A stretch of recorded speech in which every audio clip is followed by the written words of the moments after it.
पवन भाई बंदी छोड़ संत गुरु रामपाल जी महाराज जी की जय हो। पवन भाई सत साहेब, पवन भाई एक छोटी सी शंका है। हमने पवन भाई आपका सत्संग सुना था कल रात को। एक भगत से आप सत्संग कर रहे थे, उस भगत ने एक सवाल पूछा था आपसे। वो सवाल था, भगत जी जैसे कनक में हम दवाई रखते हैं और वो रखनी नहीं है हमने, पर पवन भाई हम एक जिम्मेदार के पास लगे हुए हैं, तो हमें जिम्मेदार कहता है भाई दवाई रख दो, हमें रखनी पड़ती है। और खेत में जैसे कीड़े कीड़े मकोड़े का जो भी हम सफरा करते हैं दवाई का, वो भी हम करते हैं। तो पवन भाई थोड़ा समस्या का समाधान बताइए, क्या करना होगा हमें। बड़ी मुश्किल से परमात्मा की कृपा हुई है हम पे, कोई ऐसी भूल चूक ना हो जाए जिससे हमसे परमात्मा दूर हो जाए, कोई ऐसी गलती ना कर बैठे। बड़ी मुश्किल से तो परमात्मा की दया हुई है पवन भाई, थोड़ा इस बात का समाधान दें हमें। हम थोड़ा आगे फिर अपना कुछ सोचें या कुछ फिर अपना विचार करें, भी गिरनी नहीं करनी है, कुछ बताएं पवन भाई। सत साहेब पवन भाई। बंदी छोड़ सतगुरु रामपाल जी महाराज जी की जय हो। सतसाई भगत जी, देखिए बड़े भैया, आपने जो सवाल किया है उसका जवाब तो परमेश्वर दास को निमित्त बनवा के आप जी को दिलवा देंगे, लेकिन उस जवाब के ऊपर अमल करना, उस जवाब को मानना या ना मानना, वो आपके अपने ज्ञान आधार के ऊपर निर्भर करता है। और दास ने पहले भी जिक्र किया था परमेश्वर के ज्ञान आधार से कि इस भक्ति मार्ग में केवल वही नियम नहीं है जो नियम हमें नाम दीक्षा के समय दिए जाते हैं। जैसे प्रथम नाम के समय परमेश्वर हमें 11 नियम देते हैं, सतनाम के बाद हमें 34 नियम दिए जाते हैं। तो इस भक्ति मार्ग में केवल यही नियम नहीं है। इस भक्ति मार्ग में जब आप ज्ञान की गहराई में जाओगे और परमेश्वर के द्वारा कहे गए सत्संगों पे, उनके वचनों पे जब अमल करना शुरू करोगे तो आपको कदम कदम पे एक नया नियम दिखाई देगा, एक नया नियम आपको दिखाई देगा इस भक्ति मार्ग पे। और आपने जो सवाल किया है वो आपने क्यों किया? वो आपने इसलिए किया क्योंकि परमेश्वर की सत भक्ति अपनाने के बाद आपकी आत्मा ने आपको चेताया कि भाई अपनी रोजी रोटी के लिए, अपने स्वार्थ के लिए आप किसी की हत्या नहीं कर सकते, आप जीवों की हत्या नहीं कर सकते, अपने स्वार्थ के लिए। तो भगत जी, इसका जो समाधान है, इसका समाधान यही है कि जिस व्यक्ति को परम पूज्य सतगुरु रामपाल जी महाराज जी का ज्ञान हो जाएगा और जो उनके तत्व ज्ञान को ध्यान से सुनता है, गहराई से सुनता है, तो उस तत्व ज्ञान में परमेश्वर ने बताया कि एक भगत को अपने गुरुदेव से क्या मांगना चाहिए। सबसे पहले तो भगत को अपने गुरुदेव से यही मांगना चाहिए कि भक्ति दान मोहे दीजियो देवन के देवा हो। सबसे पहले तो भगत ने हमेशा अपने परमेश्वर से, अपने सतगुरु से केवल भक्ति ही मांगनी चाहिए कि हे परमेश्वर, दास को इस काल लोक में भक्ति करवा देना मालिक, दास को मर्यादाओं में रखना परमात्मा, हर समय दास के शीश पे अपना पंजा बनाए रखना परमात्मा। ये भव सागर है, यहाँ बहुत गहरा उलझेड़ा है परमात्मा, आपकी विशेष रजा के बिना यहाँ से जीव का निकलना तो बहुत दूर की बात है, इस भक्ति पे 2 कदम चलना भी दूभर है। तो परमेश्वर आप अपने दास पे विशेष अपनी मेहर रखना। और उसके बाद भगत क्या मांगेगा? उसके बाद परमात्मा ने कहा कि भगत को अपने जीवन उपार्जन के लिए, अपनी रोजी रोटी के लिए केवल परमात्मा से यही प्रार्थना करनी चाहिए कि साईं इतना दीजियो जामे कुटुंब समावे, हम भी भूखे ना रहें अतिथि न भूख हो जावे। कि हे परमात्मा, आपने अपने दास को यह अनमोल ज्ञान देके सब कुछ समझा दिया परमात्मा, और इस ज्ञान को लेने के बाद और जिस जिस आत्मा के अंतःकरण में परमेश्वर सतगुरु रामपाल जी महाराज जी का तत्व ज्ञान उतर जाता है, उसके बाद उस भगत को यह भी मालूम पड़ जाता है कि परमेश्वर की एक और भी वाणी है कि यो गुरु ज्ञान विज्ञान वाणी जीवित ही जग में मरो। गुरु जी का जो ज्ञान है, जो विशेष ज्ञान है, जो विज्ञान है, तत्व ज्ञान है, वो कहता है कि अब भगत को जीवित ही मरने की रिहर्सल करनी पड़ेगी। और जीवित मरने के विषय में परमात्मा ने बताया, यहां की जो सांसारिक इच्छाएं हैं, जो केवल हमें काल जाल में ही अधिक फंसाती हैं, हमें उनसे पीछे हटना पड़ेगा, हमें उनसे दूर हटना पड़ेगा। उसको जीवित मरना कहते हैं। गुरुदेव ने बताया जैसे आपका पड़ोसी 4 व्हीलर ले आता है, या आपका पड़ोसी कोई बहुत अच्छी फैक्ट्री लगा लेता है, बहुत अच्छा पैसा कमा रहा है, तो उस पड़ोसी को देख के यदि हमें ज्ञान है तो हमने अपने मन में जैसी सांसारिक भोग विलासिता की वस्तुएं उसके पास में है, उनको प्राप्त करने की इच्छा हमारे अंदर उत्पन्न नहीं होनी चाहिए। उसी को जीवित मरना कहते हैं। तो उसके बाद परमात्मा ने बताया कि दूसरी बात केवल परमात्मा से हमारे को यही मांगनी है कि साईं इतना दीजिए जिसमें कुटुंब समावे, और हम भी भूखे ना रहें, साधु न भूखो जाओ। तो भगत जी फिर आप ये बताइए, फिर जीव हत्या करने वाली बात आ कहां जाएगी? आज आप किसी जमींदार के वहां पे मजदूर बन के मजदूरी कर रहे हैं, आपको महीने का 10 से 15 हजार रुपए में मिल जाता होगा, और आप वहां पे पाप कितने कमा रहे हैं? आप करोड़ों जीवों की उस फसल के ऊपर स्प्रे करने के लिए जो आप केमिकल का यूज करते हैं, या उसके जो अन्न का भंडार है वहां पे आप केमिकल वगैरह रखते हैं, उसमें कितने जीवों की हत्या होती है, कितने सूक्ष्म जीव मरते हैं। भगत जी वो पाप किसको लगेगा? वो पाप हमें लगेगा। उसको तो लगेगा ही लगेगा, लेकिन वो पाप हमें भी लगेगा, क्योंकि हम अपनी रोजी रोटी के लिए, अपने स्वार्थ के लिए, अपने पेट पालन के लिए हम दूसरे जीवों की हत्या का पाप अपने सिर पे रख रहे हैं। भगत जी उस जमींदार को तो ज्ञान नहीं है, वो तो पता नहीं क्या क्या प्लानिंग करके बैठा हुआ है, और सांसारिक व्यक्ति की तो अनेकों प्लानिंग होती है, एक खत्म नहीं होती, उससे पहले 2 नई प्लानिंग तैयार हो जाती हैं। लेकिन हम भगत हैं, और परमात्मा ने बताया कि रोजी रोटी का कोई एक ही तरीका नहीं है। यहां पे अरबों खरबों की संख्या है दुनिया में, सभी लोग थोड़े ना कोई स्प्रे करके अपना पेट भरते हैं। परमात्मा ने हर किसी को हर प्रकार का व्यवसाय दिया हुआ है। अब मान लीजिए भगत अगर पहले कोई कसाई का काम करता था, तो नाम लेने के बाद वो कसाई का काम थोड़ी करेगा, उसको उस काम को चेंज करना होगा भाई, परमात्मा से प्रार्थना करके आगे बढ़ना होगा। और भक्ति के लिए जो व्यक्ति गलत रास्ते को छोड़ता है, उसके लिए परमात्मा 10 नए रास्ते खोल देता है। तो भगत जी अब हमने जब परमेश्वर का ज्ञान हो गया, तो उसके बाद में ये जो कर्म है, जो अपनी रोजी रोटी के लिए, अपने पेट पालन के लिए जो फसल के ऊपर स्प्रे किया जाता है, ताकि कोई भी कीड़े, कोई भी जीव जंतु फसल को हानि ना करें, नुकसान ना करें, वो भगत जी पाप की श्रेणी में आता है। और देखिए परमात्मा ने इस भक्ति मार्ग में बताया कि जानबूझ की इच्छा कर मारे नहीं, और बिन इच्छा मर जाए, कहे कबीर तास का पाप नहीं लगाए। गुरुदेव ने बताया कि इस भक्ति मार्ग में आने के बाद कोई भी भगत जानबूझ के किसी को भी ना तो परेशान करेगा, ना उसकी हत्या करेगा। और अनजाने में यदि भगत से किसी की हत्या हो जाती है, तो उसका दोष भगत के ऊपर नहीं लगता। हालांकि गीता जी का ज्ञान बहुत ही अटल है, और गीता जी के ज्ञान में कहा गया है कि जीव जैसा कर्म करता है वैसा उसको उसका भोग भोगना पड़ता है।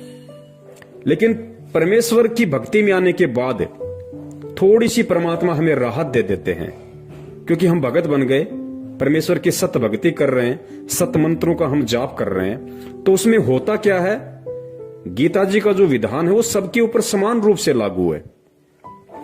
गीता जी में जो कह दिया वो परमेश्वर का ज्ञान है। परमेश्वर का ज्ञान चाहे जगत हो चाहे भगत हो, सबके ऊपर समान रूप से लागू है। अब गीता जी में कहा गया है कि जो जैसा करेगा वैसा अपना भोगेगा, वैसा ही अच्छा करेगा तो उसको अच्छा मिलेगा, बुरा करेगा तो उसको बुरा मिलेगा। भगत के ऊपर भी यही लागू है। लेकिन भगत को परमात्मा ने ऐड दे दी, राहत दे दी, भगत को परमात्मा ने समाधान दे दिया, पर भगत को परमात्मा ने सच्चा नाम दे दिया। अब जैसे हम सारा दिन अपनी रोजी रोटी के लिए भटकते हैं, और परमेश्वर कहते हैं कि पृथ्वी ऊपर पग जो धारा करोड़ जीव एक दिन में मारा, कि एक व्यक्ति जब अपने घर से रोजी रोटी के लिए निकलता है तो 1 करोड़ जीवों की हत्या करके शाम को वापस लौटता है, सूक्ष्म जीवों की। अब वो कर्म जगत वालों पे लागू है, और वो कर्म हम भक्तों पर भी लागू है। लेकिन परमात्मा ने उसके निवारण के लिए हमारे को ये राहत दे दी 2 प्रकार की। पहली रात तो ये कि रोजी रोटी के लिए जब हम कहीं जा रहे थे तो उन जीवों की हत्या करना हमारा मकसद नहीं था, तो वो अनजाने में हुए पाप है। इसलिए परमात्मा उन अनजाने में हुए पाप कर्मों की, हत्याओं की हमें समयाचना देता है। और उसके बाद भी यदि हमें किसी प्रकार का कोई दोष रहता है तो फिर परमात्मा ने हमारे को वो साबुन दे रखा है, पाप कर्म रूपी जो कपड़ा है उसको साफ करने के लिए फिर परमात्मा ने हमारे को सच्चा नाम दे रखा है। उस सच्चे नाम के सुमरण से फिर वो पाप कर्म धुल जाते हैं। लेकिन जगत वालों के ऊपर ऐसा कुछ नहीं है, उनको तो भोगना ही पड़ेगा, क्योंकि ना तो वो परमात्मा के शरण में है ताकि परमात्मा उसको ये राहत दे सके कि भाई अगर अनजाने में तेरे से कोई गलती हो गई तो उसको मैं क्षमा करूंगा, क्योंकि जगत वाले परमात्मा के शरण में नहीं है, इसलिए उनको ये राहत भी नहीं है। और ऊपर से उनके पास कोई सतनाम भी नहीं है, सच्चा नाम भी नहीं है, परमात्मा के शरण भी नहीं है, तो जगत वाले तो हर तरीके से पाप में ही गल रहे हैं। लेकिन हम भक्तों को परमात्मा ने अनजाने में हुए या धोखे से यदि हमारे साथ किसी ने कोई छलबल किया है तो उसका पाप कर्म हमारे ऊपर नहीं लगता है, ये परमेश्वर ने हमें राहत दे दी। लेकिन भगत जी, फसल के ऊपर जो स्प्रे किया जाता है कीड़ों को खत्म करने के लिए, जो फसल को नुकसान करते हैं उन कीड़ों को समाप्त करने के लिए जो फसल पे छिड़काव किया जाता है केमिकल का, भगत जी वो तो अनजाने की गलती नहीं है, वो तो जानबूझ के किया जा रहा है। और किया केवल इसलिए जा रहा है ताकि हम उन कीड़ों को समाप्त कर सकें। उन कीड़ों को जानबूझ के मारने के लिए वो स्प्रे किया जाता है ताकि फसल बर्बाद ना हो, फसल को किसी प्रकार का कोई नुकसान ना हो। तो भगत जी ये अनजाने की गलती नहीं है, ये जानबूझ के की जा रही गलती है। और भगत होने के बाद यदि जानबूझ के भगत गलती करेगा तो जिस प्रकार परमात्मा ने अनजाने की गलती के लिए भगत को माफ करने की बात कही है, उसी प्रकार इस भक्ति में आने के बाद में जानबूझकर की गई गलती की सजा भगत को जगत से कई गुना ज्यादा मिलती है। यह परमात्मा का विधान है। तो भाई हम ऐसे पंगे में पांव क्यों दें? अब बहुत सारे भगत भाइयों को शंका हो जाएगी कि भाई हमारे पास तो सैकड़ों बीघा जमीन है, मेरे पास तो 50 किला जमीन है, और मैं तो गेहूं भी करता हूं, पूरी जमीन में सरसों भी करता हूं, जो मक्का बाजरा भी करता हूं, तो भाई मुझे तो उसमें कीटनाशक का इस्तेमाल करना पड़ता है, तो फिर मैं क्या करूं? देखिए भगत जी, ये सतगुरु रामपाल जी महाराज जी की सत भक्ति है, और इस भक्ति में सबसे पहले हमने भगत बनना पड़ेगा, साधु बनना पड़ेगा। और साधु बनने के लिए सबसे पहले हमें अपनी इच्छाओं को सीमित करना पड़ेगा। जब हम अपनी इच्छाओं को सीमित करेंगे तो भले ही मेरे पास में 50 किला जमीन हो, अगर मैंने अपनी इच्छाओं को समाप्त करना शुरू कर दिया है, अपनी फालतू की इच्छाओं को वश में करना शुरू कर दिया है, तो मुझे 50 किला जमीन में गेहूं उत्पादन करने की कोई आवश्यकता नहीं है। मुझे केवल उतना ही अन्न उत्पादन करने की आवश्यकता है जितना अन्न मेरे जीवन उपार्जन के लिए पर्याप्त है। बाकी यदि मैं अन्न उपार्जन करूंगा भगत होके तो मुझे केमिकल का स्प्रे भी करना पड़ेगा।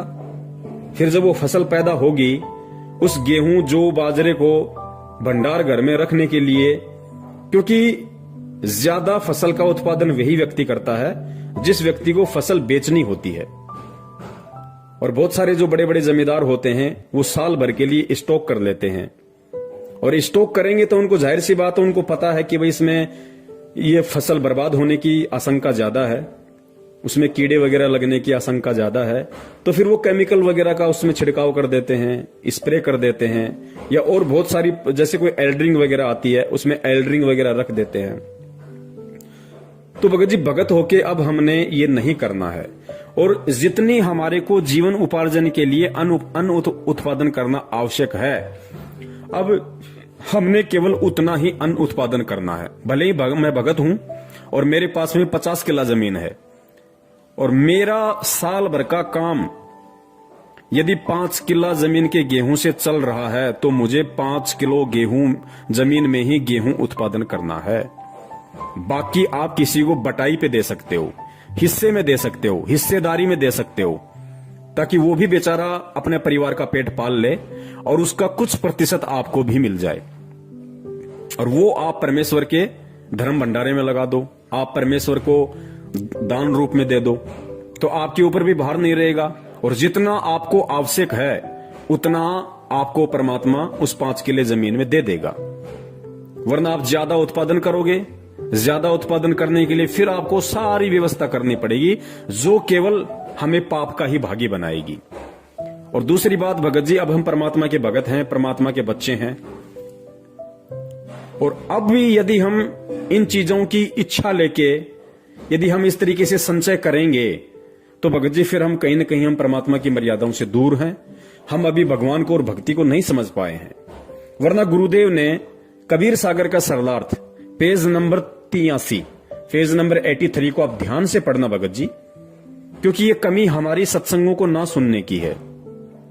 पेज नंबर 83 पे काल ने परमात्मा को कहा था, काल ने कहा कि उस समय से पहले, यानी जब परमेश्वर ने काल को कहा कि भाई तू कितनी ही जोर लगा लेना, तू कितनी ही ताकत लगा लेना, कलयुग की बिजली पीढ़ी में मैं जाऊंगा, अपने बच्चों को सतज्ञान दूंगा, सत भक्ति दूंगा और उनको समझा बुझाकर अपने निज लोक सतलोक लेकर जाऊंगा।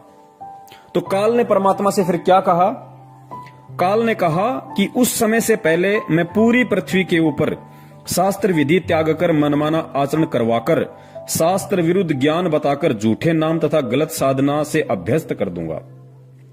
जब 13वां अंश आकर सत्य कबीर पंथ चलाएगा, उसकी बात पर कोई विश्वास नहीं करेगा, उल्टे उसके साथ झगड़ा करेंगे। कबीर जी को पता था कि जब कलयुग के 5505 वर्ष पूरे होंगे सन 1997 में, तब शिक्षा की क्रांति लाई जाएगी, सर्व मानव अक्षर ज्ञान युक्त किया जाएगा। उस समय मेरा दास सर्व धार्मिक ग्रंथों को ठीक से समझकर मानव समाज के रूबरू करेगा।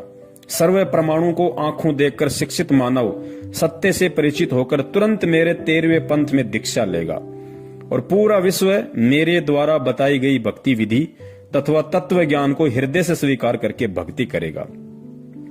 उस समय पुनः सतयुग जैसा वातावरण होगा। अब पुण्यात्माओं आगे ध्यान से पढ़ना, आगे ध्यान से पढ़ना। परमेश्वर ने कहा कि जब 13वें पंथ में मेरे से कोई भी आत्मा नाम दीक्षित होगी, अर्थात जब से परमात्मा सन 1994 से नाम दीक्षा दे रहे हैं, जब से 13वां पंथ चला है सन 1994 से, उसके बाद सतगुरु रामपाल जी महाराज जी से जो भी भगत भाई बहन नाम दीक्षित होंगे और 13वें पंथ में आ जाएंगे, उनकी शरण ग्रहण कर लेंगे, उसके बाद उस भगत के लिए परमात्मा ने क्या बताया कि वो कैसे भगत होंगे, कैसा उनका रहन सहन होगा। देखिए ध्यान से पढ़िए। आपसी राग द्वेष, चोरी जारी, लूट ठगी कोई नहीं करेगा। परमात्मा कहते हैं कि 13वें पंथ में आने के बाद, अर्थात सतगुरु रामपाल जी महाराज जी से नाम दीक्षा लेने के बाद क्या होगा? कोई भी भगत आपसी राग द्वेष नहीं करेगा, चोरी जारी नहीं करेगा, लूट ठगी कोई नहीं करेगा, कोई धन संग्रह नहीं करेगा। पुण्यात्मा ध्यान से पढ़ना एक एक शब्द को। कोई भी धन संग्रह नहीं करेगा, भक्ति को अधिक महत्व दिया जाएगा। जैसे उस समय उस व्यक्ति को महान माना जा रहा होगा, कौन से समय? सन 1994 से पहले या सन 1994 के बाद जो व्यक्ति सतगुरु की शरण से दूर होगा, उन व्यक्तियों के विषय में कहा जा रहा है, उनको क्या माना जाएगा? जैसे उस समय उस व्यक्ति को महान माना जा रहा होगा जिसके पास अधिक धन होगा, बड़ा व्यवसाय होगा, बड़ी बड़ी कोठियां बना रखी होंगी। परंतु 13वें पंथ के प्रारंभ होने के पश्चात, अर्थात सन 1994 में सतगुरु रामपाल जी महाराज जी से नाम दीक्षा लेने के बाद, परंतु 13वें पंथ के प्रारंभ होने के पश्चात उन व्यक्तियों को मूर्ख माना जाएगा। पुण्यात्माओं ध्यान से सुनना इस बात को कि सन 1994 के बाद, अर्थात सतगुरु रामपाल जी महाराज जी से नाम दीक्षा लेने के बाद, उनके इस सत कबीर पंथ से में दीक्षित होने के बाद, इस सत कबीर पंथ रूपी यूनिवर्सिटी में एडमिशन लेने के बाद किस व्यक्ति को, किस भगत को मूर्ख माना जाएगा? परंतु 13वें पंथ के प्रारंभ होने के पश्चात उन व्यक्तियों को मूर्ख माना जाएगा और जो भक्ति करेंगे गुरुजी क्या कह रहे हैं कि 13वें पंथ के प्रारंभ होने के बाद उन सभी व्यक्तियों को मूर्ख माना जाएगा जो व्यक्ति आज जैसे हम समाज में देख रहे हैं कि बहुत बड़ा पैसे वाला है, जिसके पास बड़ी बड़ी कोठी हैं, कारें हैं, बहुत बड़ा जमींदार है, पैसे वाला है, आज उनको महान माना जाता है। अज्ञानता के चलते उनका सम्मान किया जाता है। तो परमात्मा यह कह रहे हैं कि 13वें पंथ से पहले तो इन व्यक्तियों को महान माना जाएगा, परंतु 13वें पंथ के प्रारंभ होने के पश्चात उन व्यक्तियों को मूर्ख माना जाएगा। पुण्यात्माओं, परमेश्वर ने स्पष्ट कर दिया कि 13वें पंथ के प्रारंभ होने के बाद में जब भगत को ज्ञान हो जाएगा तो उन व्यक्तियों को मूर्ख माना जाएगा, और जो भक्ति करेंगे सामान्य मकान बनाकर रहेंगे, उनको महान, बड़े और सम्मानित व्यक्ति माना जाएगा। अर्थात आने वाले समय में केवल उसी भगत को आदर सम्मान की दृष्टि से देखा जाएगा और वही व्यक्ति महान माना जाएगा, बड़ा माना जाएगा, जो व्यक्ति सामान्य मकान बनाकर रहेगा, सामान्य तरीके से अपनी रोजी रोटी के लिए अपना काम धंधा करेगा, ना कोई बड़ी कोठी बनाएगा, ना कोई बड़े बड़े 4 व्हीलर गाड़ियां लेके आएगा दिखावे के लिए। आवश्यकता अनुसार तो कुछ भी हो, लेकिन दिखावे के लिए आवश्यकता से अधिक यदि संग्रह करेगा, गुरुदेव कहते हैं उसको मूर्ख माना जाएगा। और जो भगत साधारण तरीके से चलेगा, सामान्य मकान बना के रहेगा, उसको महान, बड़ा और सम्मानित व्यक्ति माना जाएगा। तो पुण्यात्माओं, अब आप बता दीजिए, क्योंकि ज्यादा अनाज वही व्यक्ति, वही भगत पैदा करेगा जो उसको मार्केट में बेचना चाहेगा, और मार्केट में वो भगत उसको उसी समय बेचेगा जब उसका दाम मार्केट में बढ़ जाएगा। जब मार्केट में उस अनाज की डिमांड बढ़ जाएगी और उसका पैसा ऊंचा होगा, तभी वो भगत या व्यक्ति अपने भंडार घर से उस जमा किए गए अनाज को मंडी में लेके जाएगा, अनाज मंडी में लेके जाएगा। तो भाई फिर वो भगत कहां हुआ? फिर वो भगत कहां हुआ? फिर उसको कितने पाप कर्म अपने सिर पर लादने पड़ेंगे? फिर वो परमात्मा की वाणी पे कहां चला?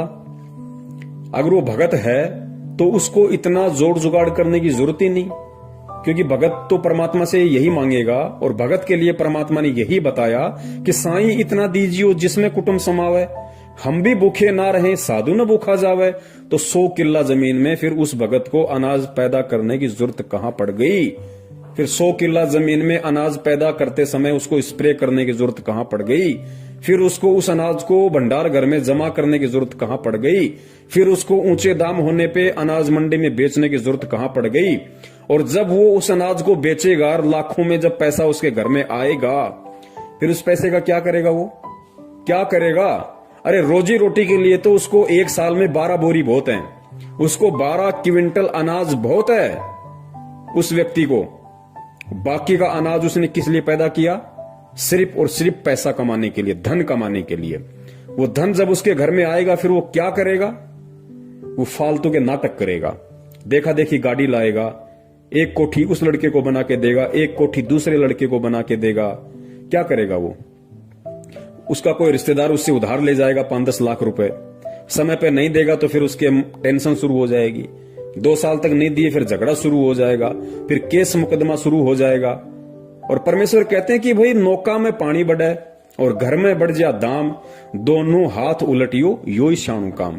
परमात्मा तो कहते हैं कि भैया इसका संचय करना ही नहीं हमें, हम भगत हैं तो हमने बिल्कुल सादा तरीके से, साधारण तरीके से हमने रहना पड़ेगा, हमने चलना पड़ेगा इस भक्ति मार्ग पे।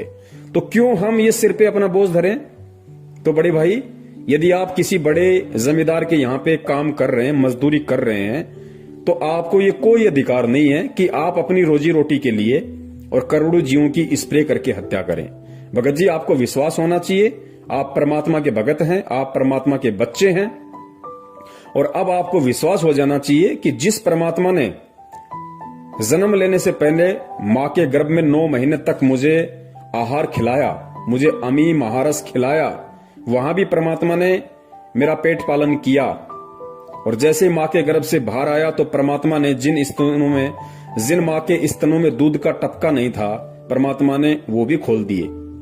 और फिर जब हमारे दांत आना शुरू हुए, हम रोटी खाने के लायक हुए, तो परमात्मा ने माता पिता के थ्रू उन्होंने हमारी परवरिश की। और जब समझदार हो गए तो परमात्मा ने हमें काम धंधा दिया। तो भगत जी, फिर हमें आज टेंशन क्यों है? आज तो हम सीधे परमात्मा की शरण में हैं, हम सीधे सतगुरु की शरण में हैं। और हमें विश्वास होना चाहिए कि जिस सतगुरु ने, जिस पूर्ण परमेश्वर ने सतगुरु रूप में आके संत रामपाल जी महाराज जी के रूप में प्रकट होके मुझे भक्ति दी, मुझे भजन दिया, जिस परमात्मा ने मुझे भजन दिया वो मुझे भोजन क्यों नहीं देगा? मुझे अवश्य भोजन देगा। भोजन की व्यवस्था भी वो ही करेगा। लेकिन उसके लिए अब हमने भगत जी इस तरह के उल्टे काम धंधे नहीं करने हैं, या ऐसा कोई भी काम नहीं करना जिसमें परमात्मा की मर्यादाओं का हनन होता हो, परमात्मा का विधान टूटता हो। अब यहां पे कुछ भगत भाई उनको और शंका हो जाएगी कि भगत जी हमारे थोड़ी जमीन ज्यादा है, या हमारी जमीन तो ऐसी है, उसमें जब तक हम यदि कीटनाशक का छिड़काव ना करें, यदि हम जब बीज की बिजाई करते हैं तो बिजाई के समय हमने उसमें केमिकल लगाना पड़ता है, एल्ड्रिंग लगानी पड़ती है, ताकि जब वो जमीन में हम बीज डालेंगे ट्रैक्टर के माध्यम से, हल के माध्यम से, तो उसको कीड़े ना लग जाएं। भगत जी अब हमने ये परंपरागत तौर तरीके नहीं अपनाने जगत वाले। जगत के लिए तो ठीक नहीं कह सकते, लेकिन उनको ज्ञान नहीं है इसलिए वो लोग कर रहे हैं। लेकिन हम भगत हैं, अब हमने भगत जी बीज बिजाई के समय हमने किसी भी प्रकार के केमिकल का इस्तेमाल नहीं करना है, ये सोच के कि इससे फसल में कीड़ा नहीं लगेगा। भगत जी देखिए, दास को अच्छे से पता है, दास भी एक किसान परिवार से है। जब हमारे माता पिता खेत में बिजाई वगैरह करते थे बीज की ट्रैक्टर के माध्यम से, तो वो क्या करते थे कि जैसे बीज लेके आए महंगा, और फिर साथ में एक 100 ग्राम की एक एल्ड्रिंग बोला करते थे उसको, एक केमिकल का डब्बा लाते थे, उसको छुपा के रखते थे किसी बच्चे के हाथ न लग जाए, क्योंकि जहर होता है। और जो बीज होता था जमीन में डालने वाला, उस बीज में उसको मिला दिया करते थे अच्छे से मिक्सिंग करके, फिर उसको ट्रैक्टर के माध्यम से जमीन में उसकी बिजाई की जाती थी, ताकि जमीन में कीड़ा ना लगे, उसको अन्न को, उस बीज को कीड़ा ना लगे। और भगत जी जब ट्रैक्टर के माध्यम से वो जमीन में बीजा जाता था, तो बहुत सारे प्रकार के जैसे बगुले होते हैं, चिड़ियां होती हैं, ये उस बीज को खाने के लिए, या जैसे ही कोई कीड़े मकोड़े हल चलते समय ऊपर आ जाते थे, उनको खाने के लिए वो पीछे पीछे चलते रहते थे। और जब किसी चिड़िया या बगुले के मुंह में वो एल्ड्रिंक लगा हुआ, वो जहर लगा हुआ अन्न उसके मुंह में आ जाता था, उसको खा लेता था, भगत जी कुछ ही देर के बाद में वो तड़प तड़प के मरता था। तो भगत जी वो दोष किसको लग रहा? हम क्यों ऐसे पंगे में पांव देंगे? अब जगत वाला तो कर सकता है, लेकिन भगत नहीं कर सकता। अब हम भगत हैं, अब हमारे को भगवान पे विश्वास करना पड़ेगा। पहले क्या होता था, जब बिजाई का समय होता था और जिस दिन कोई भी किसान अपने खेत में बिजाई करके वापस आता था, उस दिन एक छोटा सा त्योहार सा मनाया जाता था। उस घर में कुछ मीठा बनता था, कोई खीर बनाता था, कोई हलवा बनाता था, कुछ भी वो लोग बनाया करते थे, ताकि हमारी जो बिजाई है वो ठीक ठाक हो। भगत जी अब भी हमने वही करना है, लेकिन थोड़ा सा तरीका चेंज कर देना है। आज जब भी हम, कोई भी किसान भाई है, अपने खेत में जब वो बिजाई के लिए जाता है, तो उसने किसी भी प्रकार के एल्ड्रिंग का और केमिकल का प्रयोग बिल्कुल नहीं करना है। ये जीव हत्या में आएगा, ये हमको दोष लगेगा। जब तक नहीं पता था हम कर रहे थे, वो एक बात अलग थी, लेकिन भगत जी अब हम ये नहीं कर सकते। अब हम उस तरीके को चेंज करेंगे, क्योंकि हम सतगुरु की शरण में हैं और धरती पे भगवान है। क्या नहीं कर देगा परमात्मा? जब उस परमात्मा ने धना भगत के, और इतना बता दिया परमात्मा ने कि धना भगत ने एक दिखावे के लिए और कंकर पत्थर इकट्ठे करके और खेत में बीज दिए, और परमात्मा ने उस कंकर पत्थर से तुम्बे खड़े कर दिए, और तुम्बों के अंदर, जो कि अविश्वसनीय, कोई नहीं कर सकता, दुनिया की कोई साइंस नहीं कर सकती, परमात्मा ने उन तुम्बों के अंदर ज्वार पैदा कर दी, अन्न पैदा कर दिया। भगत जी आज भी तो वही परमात्मा धरती पे है, और विश्वास तो हमें धना भगत से ज्यादा होना चाहिए, क्योंकि धना भगत तो उस समय परमात्मा की शरण में भी नहीं था। उसके तो पिछले जन्म के कोई भक्ति पुण्य संस्कार थे, जिस आधार से परमात्मा ने उसके कंकर को ज्वार बना दिया। और आज हम तो डायरेक्ट सतगुरु की शरण में हैं, उस भगवान की शरण में हैं। आज क्या वो परमात्मा बिना केमिकल के हमारी फसल को नहीं उपजा देगा? लेकिन भगत जी हमें विश्वास नहीं है। अब जो मेरे किसान भाई हैं, जो भगत भाई हैं, जो किसान है, अब वो तरीका चेंज कर दें और भगवान पे विश्वास करना शुरू करें। फिर कब करेंगे भाई? आप जब भी अपने खेत में बिजाई के लिए जाओ, भगत जी, अपने घर पे आपने जो दरबार बना रखा है परमात्मा का, भगत जी उस बीज को वहां रखो, मालिक के वहां दरबार पे, परमात्मा के चरणों में रखो उस बीज को नीचे दरबार के, और परमेश्वर से अरदास करो कि हे परमपिता परमेश्वर, आपका दास आपके ज्ञान आधार पे चलते हुए, परमात्मा मैं जीव हूं, मैं नादान हूं, हालांकि मुझे इतना विश्वास नहीं है क्योंकि वर्षों से मैं इसी विधि से ये जहर लगा लगा के जमीन में बीज डाल रहा हूं, लेकिन परमात्मा अब मुझे आपके विधान का पता चल रहा है और मैं आप पे विश्वास करते हुए मेरे परमपिता परमात्मा, अब आपका दास खेत में बिजाई के लिए जा रहा है और परमात्मा आपका दास आपके चरण कमलों में ज्योति हवन का संकल्प करता है। परमेश्वर अपने दास के इस ज्योति हवन को स्वीकार करें और परमात्मा आप जी दया करना, आपके दास की जीवन उपार्जन के लिए इतना अन्न हो जाए परमात्मा, जिससे दास का जो परिवार है उसका पेट पालन हो जाए और आपकी भक्ति में किसी भी प्रकार की कोई बाधा उत्पन्न ना हो। और परमात्मा मैं अब उन परंपरागत तौर तरीकों को, उन दुनिया वालों की देखा देखी, अब मैं जीव हत्या नहीं कर सकता। मैं अच्छी फसल की पैदावार के लिए या इस बीज में किसी प्रकार का कोई कीड़ा ना लगे उसके लिए परमात्मा मैं अब बिल्कुल भी केमिकल का इस्तेमाल नहीं करूंगा। मैं बिल्कुल भी जीव हत्या का जो पाप लगता है मैं उसका दोषी नहीं बनना चाहता।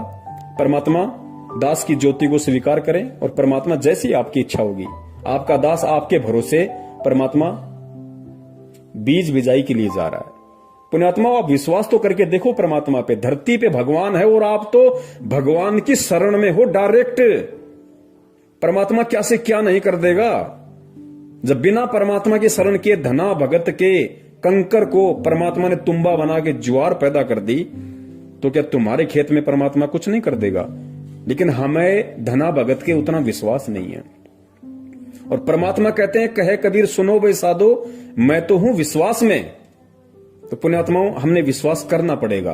भगवान धरती पे है, हमने ये अपनी अंतरात्मा से, अपने हृदय से इस बात को स्वीकार करना पड़ेगा कि फिर परमात्मा क्या से क्या नहीं कर सकता।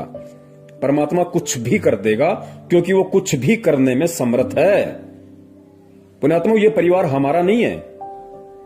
इस परिवार के पेट पालन की चिंता हमें नहीं होनी चाहिए कि फसल नहीं होगी तो क्या होगा, कहां से लाऊंगा, कैसे खिलाऊंगा।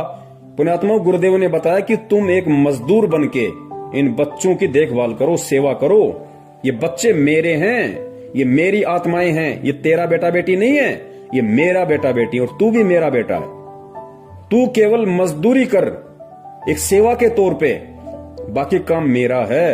अरे जो परमात्मा तीनों लोकों में प्रवेश करके सभी जीव आत्माओं का धारण पोषण कर रहा है, पुण्यात्माओं जब हम उसकी डायरेक्ट शरण में हैं तो क्या हमारी नहीं करेगा?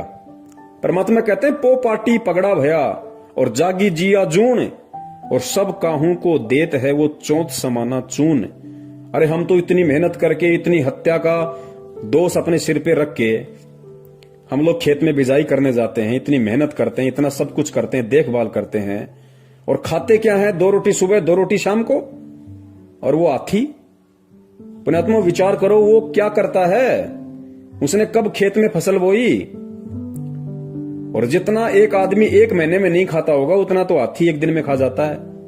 उसका भी तो परमात्मा पेट भर रहा है रोजाना। तो भाई हमें विश्वास करना पड़ेगा भगवान पे, फिर देखना परमात्मा का खेल। और फिर जो भगत होगा वो केवल इतना ही अन्न उत्पादन करेगा जितना उसके परिवार की, उसके कुटुंब की आवश्यकता होगी, और आवश्यकता के अनुसार करेगा तो उसको भंडार करने की जरूरत ही नहीं। वो सीधा सीधा अपने घर में 8-10 बोरी जो भी होंगी अपना रोजी रोटी के लिए अपना वो रख लेगा और बाकी को अपना मार्केट में सेल कर देगा, नमक लूण मिर्ची के लिए या अन्य छोटी मोटी आवश्यकता की जो वस्तुएं हैं उसके लिए। यदि उसको अन्न कुछ बचता है तो उसके लिए वो अनाज मंडी में उसको सेल कर देगा, और साल भर का उसको जितना चाहिए उतना वो अपने घर पे रख लेगा। तो साल भर में अनाज का कुछ खराब होता नहीं है, तो हम उस पाप से भी बच गए। और परमात्मा की वाणी पे भी हम चल गए कि साईं इतना दीजिए जिसमें कुटुंब समाव, हम भी भूखे ना रहे अतीत न भूख हो जाए। तो ये तो था हमारे किसान भाइयों के लिए। और बाकी मेरे जैसे जो भाई बहन हैं, जो अपना रोज खाते हैं, रोज कमाते हैं, उनको तो किसी प्रकार की दिक्कत ही नहीं है, ना उनको जमा करना, क्योंकि आटे का 5 या 10 किलो का एक कट्टा आता है, अपना ले आओ, 5 दिन में खत्म, फिर दूसरा ले आओ। तो हमें तो किसी प्रकार की दिक्कत ही नहीं है। तो किसान भाइयों को इस तरीके से इस भक्ति मार्ग पे अब परमेश्वर पे विश्वास करके और दुनिया वालों की देखा देखी फालतू की चीजों की इच्छा के लिए, या वैसे भी नादानी में जैसे दुनिया पहले जो सारे ये कर्म कर रही थी, एल्ड्रिंग लगा के, केमिकल लगा के बीज की बिजाई करना, फिर फसल के ऊपर स्प्रे करना। पुण्यात्माओं, अब हमने धना भगत जी से ये सीख लेते हुए, और परमात्मा धरती पे है इस बात को अपने हृदय में समा के और मालिक पे विश्वास करके अब हमने चलना पड़ेगा। फिर परमात्मा हमारे से दूर नहीं है, वो सब देख रहा है, वो सब देख रहा है। और परमात्मा कहते हैं साहिब से सब होता है, बंदे से कुछ नहीं, वो राई से पर्वत कर दे, फिर पर्वत से राई। जो परमात्मा पर्वत से राई और राई से पर्वत, मतलब परमात्मा 1 सेकंड में सब कुछ विध्वंस कर दे और अगले ही पल परमात्मा वैसा का वैसा कर दे, उसको कहते हैं राई से पर्वत और पर्वत से राई करना। तो पुण्यात्माओं, परमात्मा हमारे लिए फिर क्या कुछ नहीं कर सकता, और वो यहां पे हमारे लिए ही तो कुछ करने के लिए आया हुआ है। और किस लिए आया परमात्मा सतलोक छोड़ के? आप और हमारे लिए आया हुआ है। हमें वो भक्ति देने के लिए आया है, अपना विधान संविधान बताने के लिए आया है, उस संविधान पे हमारे को चलना कैसे है वो बताने के लिए आया है। और जब हम परमात्मा के हिसाब से चलेंगे, परमात्मा के संविधान पे चलेंगे, तो पुण्यात्माओं फिर परमात्मा क्या नहीं कर देगा? परमात्मा कुछ से कुछ भी कर देगा। तो अब हमने इन सब बातों का पुण्यात्माओं विशेष तौर से ध्यान रखना है। और दास केवल उतनी ही बात आप जियों को कहेगा जो बात परमेश्वर के ज्ञान आधार से है, और जिस बात पे दास खुद भी चलता है। दास केवल वही बात अपने वीडियो के माध्यम से भगत समाज को बताता है जो दास भी अमल करता है, वरना दास को भी परमात्मा के विधान का अच्छे से पता है कि करनी तज कथनी कथ है, अज्ञानी दिन रात, कुत्ते जू भोकत फिरे, सुनी सुनाई बात। तो मैं कुत्ते की शरण में आ जाऊंगा अगर मैं संगत को, मेरे भगत भाई बहनों को सलाह देता रहा, उनका समाधान करता रहा, और मैं खुद यदि उन पॉइंट्स पे अमल नहीं करूंगा, तो पुण्यात्मा फिर मैं कुत्ते की शरण में आ जाऊंगा, परमात्मा मुझे कभी माफ नहीं करेगा। इसलिए दास केवल उतनी ही बात बोलता है और वही सलाह अपने भगत भाई बहनों को देता है जो दास उन पे अमल करता है। अन्यथा दास को कोई अधिकार नहीं है किसी को कोई सलाह देने की। तो पुण्यात्माओं, अब हम भगत हैं और परमात्मा धरती पे है, अब हमने इस तरीके से चलना होगा। और भगत जी, ठीक है, आप किसी जमींदार के वहां पे काम कर रहे हैं, आप उसका ये सीजन तो निकालो, बीच में छोड़ोगे वो भी ठीक नहीं है, किसी को धोखा देना भी गलत है।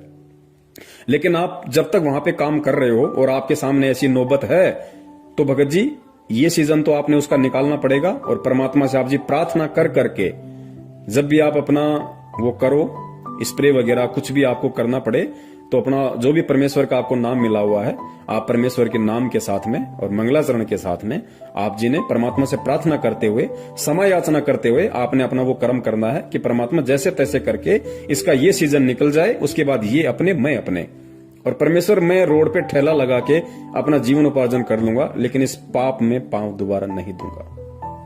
तो भाई इस तरीके से हमने बचना पड़ेगा भगत जी, क्योंकि ये सब कुछ काल के दाव हैं। देखो, ऐसे उपाय वो व्यक्ति करता है जो भक्तिहीन है, जिसके पास में भक्ति नहीं है, जिसको भगवान पे विश्वास नहीं है, या जिसको बहुत सारी इच्छाएं जिसके अंदर हैं। तो भगत जी वो व्यक्ति इस तरह के काम किया करता है। और काल यही चाहता है, क्योंकि अभी परमात्मा ने पढ़वाया ना, काल ने कहा था कि उस समय तक तो मैं इन जीवों को भक्ति से इतना दूर कर दूंगा, भगवान से इतना दूर कर दूंगा कि जब 13वें पंथ में तेरा दास जाएगा तो कोई उसकी बात को स्वीकार भी नहीं करेगा। लेकिन भगत जी अब हमने, चूंकि हम अगर भगत बने हैं, तो भगत जी हमने भगत बन के दिखाना पड़ेगा। हमने भगत के गुण, भगत के लक्षण अपने ऊपर धारण करके दिखाने पड़ेंगे। हमने काल को नीचा और सतगुरु का मस्तिष्क इस ज्ञान आधार से ऊंचा करके दिखाना पड़ेगा कि हम संत रामपाल जी महाराज जी के सच्चे भगत हैं, हम उनके सच्चे शिष्य हैं, ताकि काल को भी शर्म आ जाए कि वास्तव में जो परमेश्वर ने कहा था मेरे से, वो परमात्मा ने मेरी लाख कोशिशों के बावजूद भी कर दिखाया। तो ये खाली एक किसान वाला क्षेत्र नहीं, जिस भी क्षेत्र में या जिस भी व्यवसाय में जो भी भगत भाई बहन हैं, और यदि उन व्यवसाय में उस व्यवसाय के अकॉर्डिंग यदि ऐसी कोई प्रॉब्लम है, ऐसी कोई दिक्कत है, ऐसी कोई बाधा है जो परमात्मा के विधान के खिलाफ है, परमात्मा की जहां मर्यादाओं का हनन होता है, तो उन भगत भाई बहनों ने भी परमात्मा के ज्ञान आधार से इसी प्रकार उनका समाधान करना पड़ेगा। और हर स्थिति में अंततः उन बातों से दूर हटके और परमात्मा को प्रसन्न करना पड़ेगा, और ये दिखाना पड़ेगा परमेश्वर को कि परमेश्वर आपने हमें जो शिक्षा दी, आपने हमें जो भक्ति दी, और आप हमें जैसा बनाना चाह रहे हैं परमात्मा, हम भी उसके अकॉर्डिंग बनने की पूरी कोशिश कर रहे हैं। तो गुरुदेव कहते हैं जब इंसान खड़ा होकर चलने लगता है तो परमात्मा पीछे से धक्का मार देता है, और जो मेरे जैसा नालायक घुटने टेक के बैठ गया उसको परमात्मा क्या जबरदस्ती खड़ा करेगा। तो भाई अगर हम भगत बने हैं तो हमने फिर भगत पूरा ही बनना है, कच्चा भगत नहीं बनना, फिर आधा अधूरा भगत नहीं बनना, परमात्मा को दुखी नहीं करना। क्योंकि हमारे राजस्थान में कहावत है कि भाई जब ओखली में सिर दे दिया तो फिर मूसल से क्या डरना। अरे जब ओखली में मुंह दे दिया फिर मूसल से क्या डरना। जब परमात्मा की भक्ति अपना ली, भगत बनने की जो प्रोसीजर है वो हमने शुरू कर दी, तो भाई भगत ही बन के दिखाना फिर, ताकि दुनिया भी याद रखे और दुनिया भी सोचने पे मजबूर हो जाए कि भाई अगर भगत हो तो संत रामपाल जी महाराज के जैसे हों। बंदी छोड़ सतगुरु रामपाल जी महाराज की जय हो। सत साहिब।